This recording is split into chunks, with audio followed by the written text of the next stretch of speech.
Hi y'all. So today is December 26th and I'm here in Santa Rosa at mile 8,821 and I'm getting ready to go check out the Schulz Museum. I'm a huge fan of Snoopy and the Peanuts gang, and last time I came I only stepped in the gift shop to get these pins.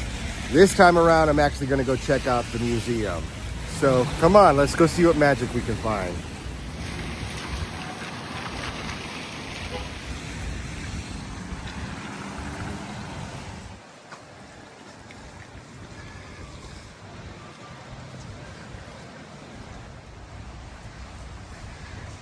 Right on.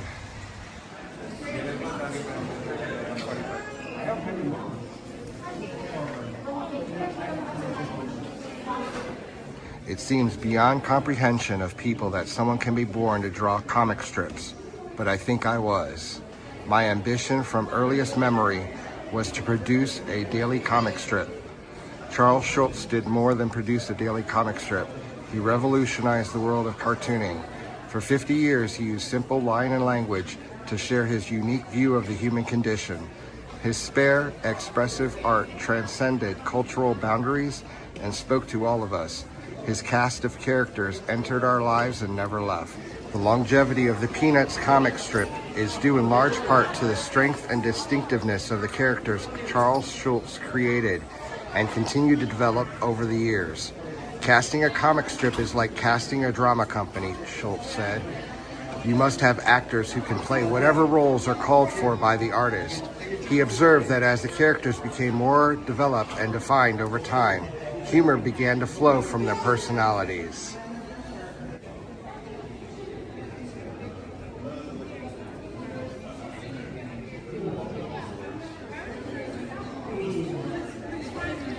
Wait, Rerun is Linus's brother? 75 years of humor in Peanuts. All I wanted to do was make people laugh. Wow, he's so young there. From his earliest memories, Charles M. Schulz said he wanted to create a newspaper comic strip. He wanted to make the world laugh. He got that chance with the debut of Peanuts in October 1950, and he centered humor in his daily creative process. When creating daily comic strips, drawing characters in various poses and jotting down words and phrases, he would ask himself, what's funny, while looking for some spark in each idea that would tickle his audience of millions.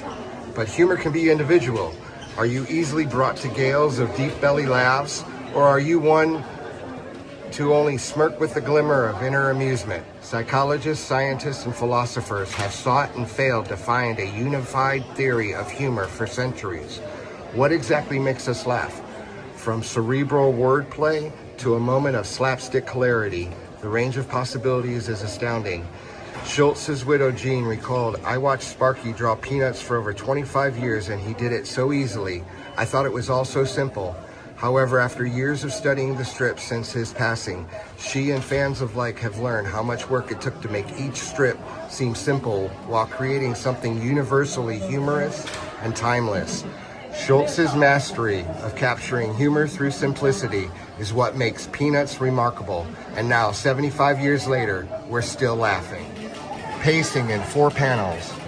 From Peanuts' debut on October 2nd, 1950, Schulz's syndicate required him to create daily strips consisting of 4 equal panels, so newspapers could print the strip in horizontal row, a single column, or a stacked 2x2 panel. This format was creatively constraining, which is why Schulz eventually moved away from it beginning on February 29, 1988. However, for nearly 40 years, it was a restriction that spurred creativity. One way Schulz worked through it was by developing his own structure for a daily comic. We still see this internal 4-panel structure when he varied the number of actual panels in the final decade of Peanuts. The panels work almost like music, including pauses, to structure the tiny story, which is unsurprising after working in the format for so long. Here we see examples from each decade, examine how each fits this pattern in different ways, as you will notice with many of the daily strips throughout this exhibition. So panel 1 has a problem. Panel 2 is the exposition. Panel 3 is the kind of resolution. And panel 4 is this punchline, Schultz's double back.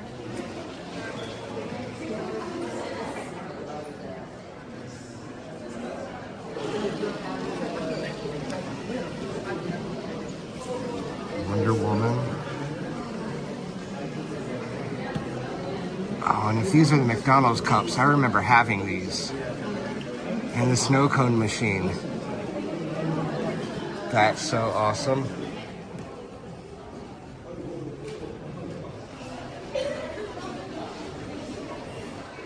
And this is known as a peekaboo box.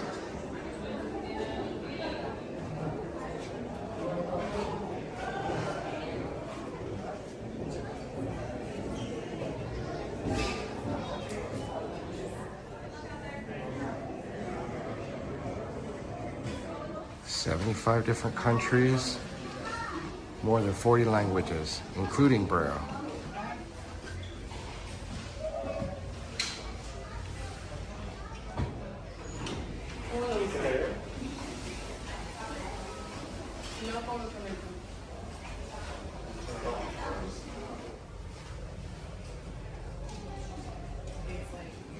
And this is made from lead crystal.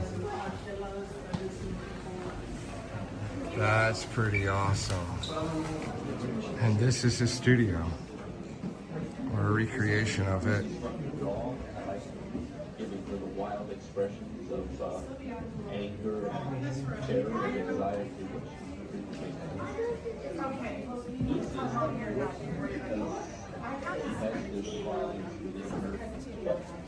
Lucy's flaw is the love for children, and when this weakness shows up, don't do it, but you haven't changed your channels. I go like this. So I was in the control, so I was Charlie Brown. holding the same. Which one did you Speak obviously about all the pressure that was put on the kid. Because she was younger than him, we could use 6-year-olds to play her part of television. This gave us a new expression sound. It's Charles and his wife Jean with their dog.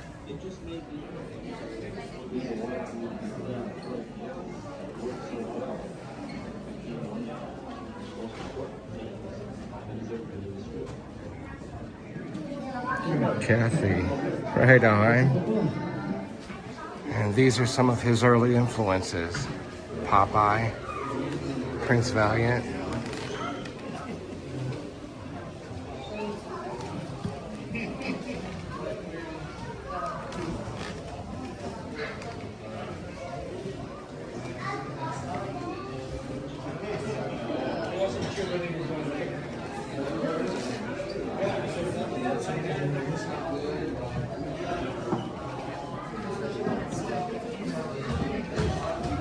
Running Snoopy.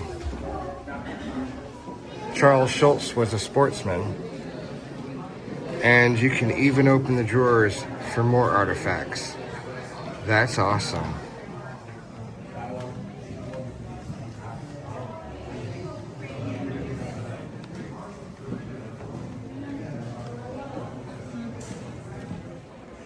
And he was in the service.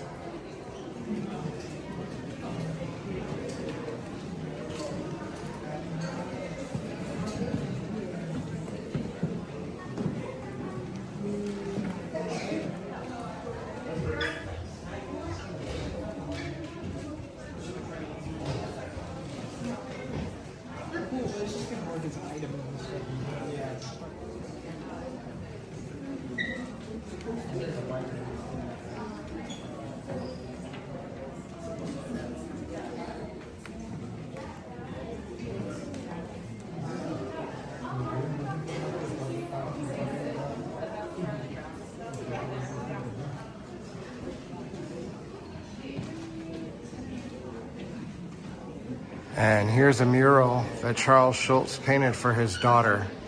If you can see Snoopy right up here in this corner. Charlie Brown Christmas. I just watched that last night.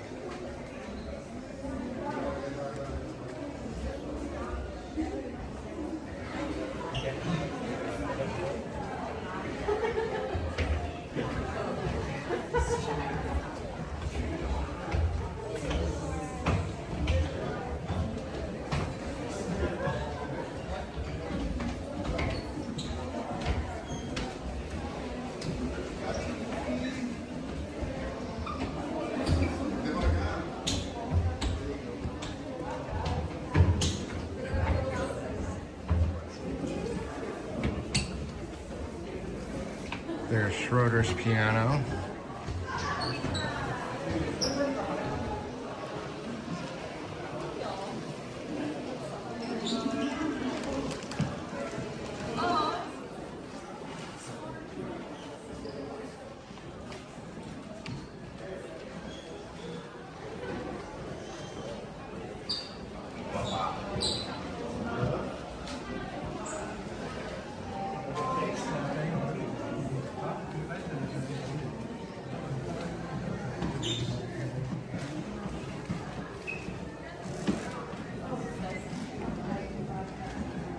Right on.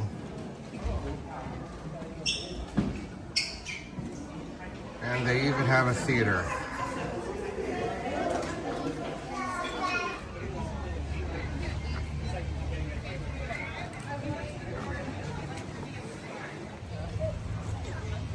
And there's Woodstock.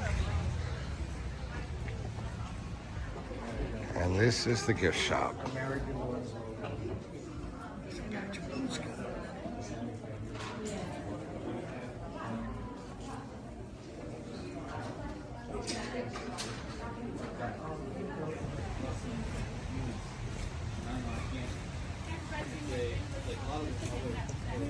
And there's even a Snoopy cafe and an ice skating rink.